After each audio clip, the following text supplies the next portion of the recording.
প্রতিদিন খাইলে মুখের কত স্বাদ থাকবো জিভলার রস শুকিয়ে গেছে কি করবি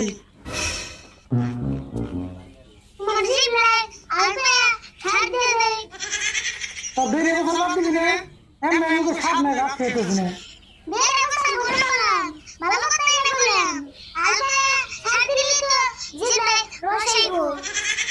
আমার জিভলার রস আমার নাকবো না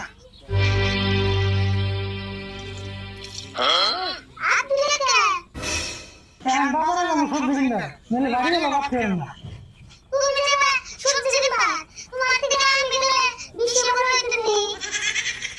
আমি সবজি কিনে আনলাম না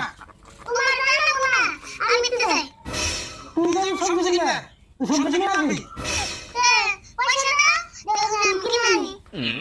দিলাম নি এই যে পয়সা তোদের ব্যাগ আছে নিয়ে যা